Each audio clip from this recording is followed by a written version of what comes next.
What's it like now? Is the pressure different because this is like your show than it was with Jessica Jones?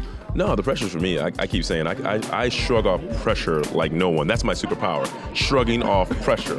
You try to pressure me and I shrug it off. I will not allow you to pressure me. You understand? It's honestly, you show up, you do the job. Sometimes they ask you to come more days. Sometimes they ask you to say more. Sometimes they ask you to do more. But that's what we signed up for. So I don't feel the pressure. I refuse. I refuse to feel the pressure. So I was shocked. The one thing that I don't think Marvel fans know about you is you don't like working out.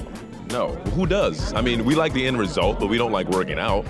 I mean, and the commitment of obviously dieting and stuff like that. I mean, I like a nice Bordeaux, a nice French wine. You know, I like to enjoy that with a steak and some mashed potatoes. Well, now I have the steak and the sautéed spinach, no Bordeaux, and a little water. That's kind of what I wash it down with. Not the same. Not the same. What's the first thing you're gonna eat now that you've wrapped? We never wrap. We're getting ready to go into Defenders. Come on. It's never over. This is not a film. This is a series, and it just goes one after the other. We have to do press, and I can't show up for press looking like crap, right? So I got to continue. So it's never going to be over.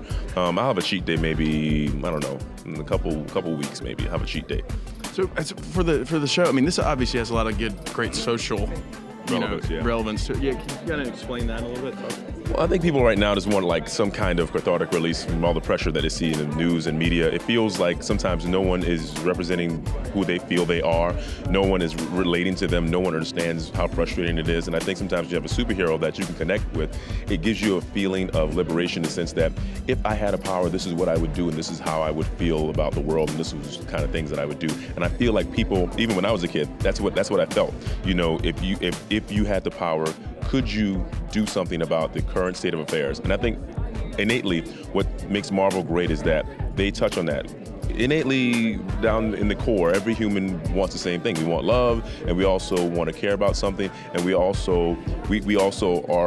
good people. I think decent people, and I think when you have that at the core, you ache to change things. So to have a superhero and to have the kind of power and ability that Luke Cage has, I think it resonates with the people in the city of New York, and people specifically in Harlem, and hopefully across the world. For the last question, for the two fans that aren't sold on the show yet, yeah. What would you tell them? If you are not sold on the show, I would say watch it anyway, because it's nothing better than openly complaining about something that you hate. We'll take the viewership. That's amazing. Mike, you're the best. What's the experience like being on this red carpet as opposed to other red carpets? Well, I've never been on a Marvel red carpet, and just being a part of a Marvel project is such a huge thing that I'm really getting introduced and welcomed into the family and starting a relationship with this fan base. And so the excitement that's already built into a project before you even step foot on set is unique to anything else that I've ever done.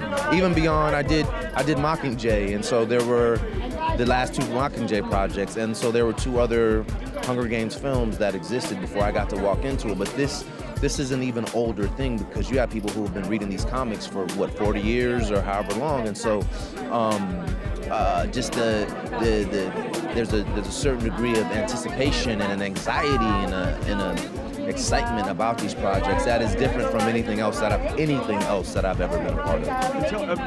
Cottonmouth, like he's a known-ish character, but kind of a lower level. Like, what was it like kind of getting into that mindset?